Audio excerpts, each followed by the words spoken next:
Bonjour, aujourd'hui, je viens interagir avec vous sur le sujet ressentir et le propre de l'homme, le propre de l'humanité. Ce sujet me tient à cœur, ça fait un moment, pareil, que je chemine, bah, ça fait des années que je chemine sur cette notion de sensibilité j'ai envie de dire, en avançant d'année en année, en enlevant, pareil, des couches, en allant approfondir, un petit peu plus loin à chaque fois. Et le message que j'avais envie vraiment de passer aujourd'hui, c'est ressentir, c'est ce qui nous rend humains, profondément humains. Et le constat que je fais, c'est qu'on en a peur et on fait tout pour le fuir. Et je me dis: «Mon Dieu, mais on marche encore complètement sur la tête, on marche à l'envers. Comment est-ce possible?» Et je m'inclus là-dedans puisque c'est mon chemin et j'y suis encore évidemment. Alors j'ai jamais été coupée de ma sensibilité, je vais vous expliquer pourquoi. Mais pour autant, cette acceptation pleine et entière du fait d'être humain et donc, d'être doté de ce ressenti-là, oui, ça j'en ai conscience depuis que je suis toute petite. Mais c'est assez fou d'observer et je ça vous prendra quelques secondes là de vous poser, de juste 2 minutes et de vous rappeler plein de situations autour, plein de personnes que vous pouvez rencontrer et de voir à quel point, bah, la majeure partie du temps, en fait, on essaye de ouais, d'éviter, en fait, d'avoir à ressentir. Or, pour moi, c'est un cadeau extraordinaire à partir du moment où on l'apprivoise, comme d'habitude, hein, c'est un de mes mots favoris. On l'apprivoise, on le rencontre, ce ressenti, on apprend à le connaître et du coup, on l'intègre et à ce moment-là, je peux vous dire que ressentir, de toute façon, on s'en empêche par des stratégies, hein, de protection, en fait, hein, ceux qui s'en empêchent. Mais on peut jamais s'empêcher complètement de ressentir, c'est impossible, c'est inhérent à notre humanité et inhérent à notre incarnation. Et j'ai envie de dire que le chemin, du coup, est inverse à celui qu'on nous propose la plupart du temps, c'est-à-dire toutes ces quêtes, à nouveau, dont je vous ai déjà parlé, de bien-être, de confort absolu, et cetera, qui viserait toujours cette image que je donne depuis les débuts de tout ce que je peux partager, cette histoire d'électrocardiogramme plat où on rechercherait un truc qui ne vit plus. Eh bien, le ressenti, dont j'ai jamais vraiment encore parlé sous cet angle-là, il fait partie de ce vivant-là, de cette humanité-là. C'est par nos sens que l'on capte le monde extérieur. On ne peut pas capter et être en lien avec le monde extérieur sans nos sens, sans nos 5 sens, nos 6 sens. Moi, je rajoute l'intuition à chaque fois, et c'est ces sens, plus subtils. On est en lien en permanence et on interagit avec, ce qui se passe et on analyse et on traite les informations, après notre cerveau et cetera, tout notre psychisme, à partir de ce que nos 5 sens nous transcrivent. Eh bien, ces informations-là, elles sont bien sensorielles. Donc, la première chose qui nous met en contact avec le monde extérieur, ce sont bien nos sens. Et on voudrait se priver de ça. Pourquoi? Parce que ça chahute. Eh oui. Eh oui! Mais c'est à la fois la beauté et la difficulté de la chose.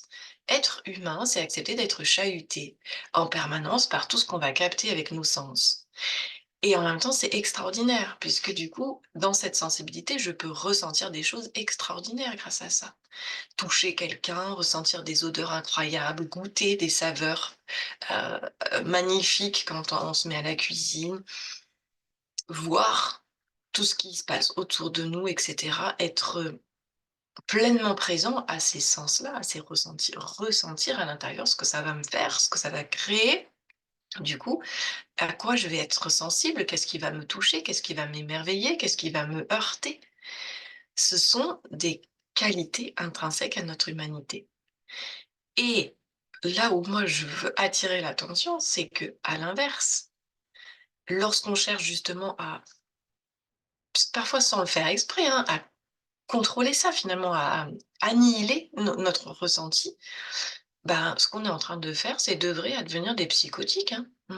Dire que les personnes qu'on va juger comme étant des monstres qui sont capables de passer à l'acte sur des choses affreuses, des crimes atroces ou des choses comme ça, c'est des personnes qui se sont littéralement coupées de leur sensibilité et de leur ressenti. Donc ils n'ont plus cette connexion au réel extérieur et à ce que ça leur fait vivre, en fait. Et ça, moi, ça me terrifie, en fait, en vrai. C'est ça qui va me terrifier et aujourd'hui, bien plus que d'être au contact de ma propre sensibilité et Dieu sait que c'est un grand chemin parce que, là, celle qui vous parle aujourd'hui est une Marie qui apprend encore tout doucement à se réconcilier avec ce qu'on va appeler l'hypersensibilité, ce qui est un trait de caractère qui concerne pas tout le monde, mais qui me concerne moi en l'occurrence, et qui fait que, je fais partie de ceux qui captent encore plus fortement, du coup toutes les informations sensorielles qu'il peut y avoir à l'extérieur.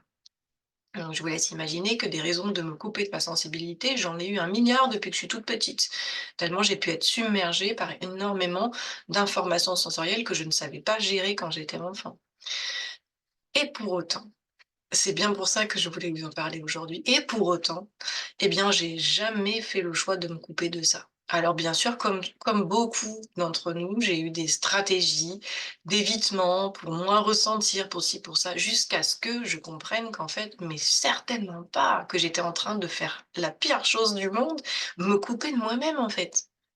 Me couper de moi-même.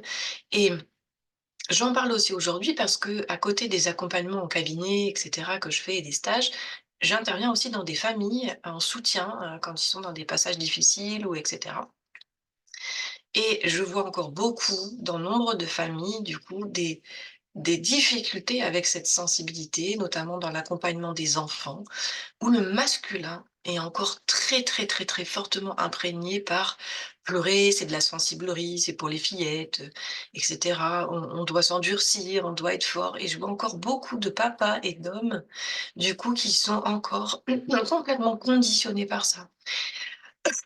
Et à la fois, en cabinet, je reçois aussi un certain nombre d'hommes qui, justement, veulent se défaire de ça.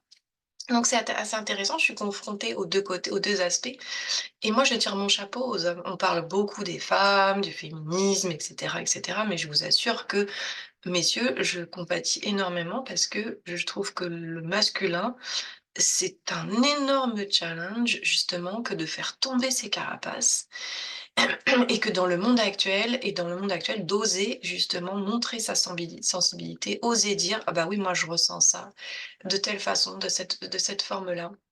Je suis touché par ça, ça me déstabilise», et ne pas vouloir toujours garder un cap comme ça, et pas du tout. Moi finalement, je me dis que l'une des plus grandes forces, c'est d'être capable justement de garder sa sensibilité dans un monde de brutes, hein, ou dans un monde de gens qui jouent les gros durs en permanence. Ça, c'est une grande force en fin de compte. Donc voilà, voilà ce que je voulais, là, ce sur quoi je voulais attirer votre attention, c'est attention à pas se tromper finalement de vision quelque part, et soyons peut-être attentifs du coup à cette espèce de processus inconscient qui nous mène souvent, bah, comme toujours par le bout du nez, à croire que finalement c'est lorsque je vais moins ressentir, lorsque je vais, voilà, atteindre un espèce d'état, de où rien ne me toucherait, plus rien ne m'atteint parce que, soit je suis barricadée derrière des protections, des stratégies de survie, soit parce que je me suis déployée avec des tas d'outils de développement personnel et je sais pas quoi, et du coup, j'ai l'illusion que ça y est, je suis à nouveau en train d'avoir essayé de me protéger de cette sensibilité, de ce ressenti.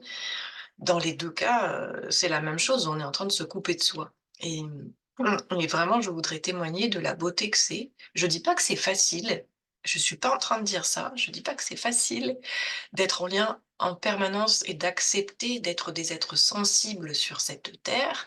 Ça ne l'est pas, mais c'est la règle du jeu. Ça ne l'est pas tout le temps parce qu'encore une fois, justement, accepter de ressentir, c'est accepter la totalité des expériences de la vie.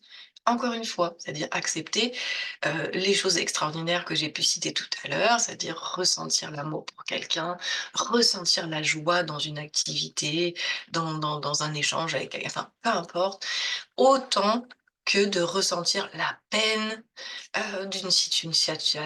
dans une situation, pardon, voilà, des sentiments qui sont beaucoup moins agréables, de la honte, de la déception, de la frustration, et cetera.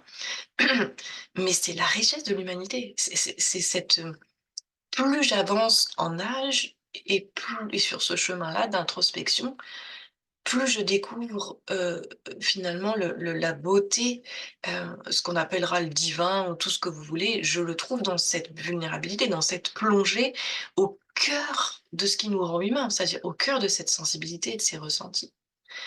Nous sommes profondément humains parce que nous sommes connectés à nos ressentis, et je reste persuadée que si notre monde dans ce monde qu'il y avait plus d'êtres humains qui cessaient de se protéger par tous les moyens, toutes les stratégies possibles imaginables, eh bien, on aurait un monde où on partagerait beaucoup plus de choses en authenticité, en vérité, où il y aurait sans doute plus d'entraide et plus de soutien, puisqu'on serait vrai.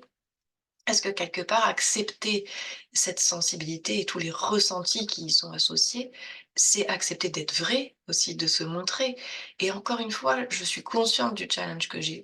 Moi, la première, je suis certainement pas dans 100% du temps nue comme un verre en permanence et en capacité de laisser traverser tous mes ressentis avec facilité. Ça n'est toujours pas le cas. Il y a certains moments où ça me fait plonger dans certains processus, où j'ai besoin d'un certain temps, plusieurs jours, plusieurs semaines, plusieurs mois, pour m'accompagner là-dedans. Mais pour autant, je ne cherche plus à l'éviter. En tout cas, je me rends de plus en plus consciente et les expériences de vie m'amènent à amener toujours plus de conscience, du coup, sur ah, regarde, là, tu étais encore en train d'essayer de te protéger, tu étais encore en train de vouloir éviter de ressentir ce qui t'est proposé là, ce que tu es en train de vivre. Donc voilà, je voudrais vraiment, vous inviter à vous amuser à changer ce regard, à soutenir les hommes aussi, j'ai envie de dire et à oser aller dans leur, sensibilité, dans leur ressenti, à se sentir fort là-dedans et je crois que la femme a un grand rôle pour aider les hommes aussi à se libérer du coup de cette imprégnation, dans le soutien et non pas dans la lutte et je pense que c'est un beau chemin et un message aussi, voilà, pour ces hommes-là et dire, bah, allez-y, n'ayez pas peur et nous les femmes, bah, nous on est aussi, dans le fait de l'assumer, de l'affirmer, mais de l'assumer et du coup la nôtre, et puis pour vous messieurs et bien de oui, d'honorer la vôtre, de la soutenir, de l'encourager, de la partager. Voilà et soyons plus humains. Osons cette aventure incroyable du ressenti, sous tous ses aspects et faites l'expérience en fait, comme d'hab, allez dans l'expérience et vivez la différence entre tenter de se protéger en permanence parce qu'on a le risque de vivre des choses, douloureuses, de mettre de la souffrance dessus, d'être très inconfortable et déstabilisé. Faites l'expérience de dire: «OK, est-ce que je reste là-dedans et je me coupe de plein de choses ou est-ce que, eh bien, j'ose aller dans cette authenticité et en fait, j'ose juste rencontrer mon humanité et apprivoiser cette humanité avec sa palette de couleurs, son panel justement d'émotions, qui nous rend profondément vivants au final.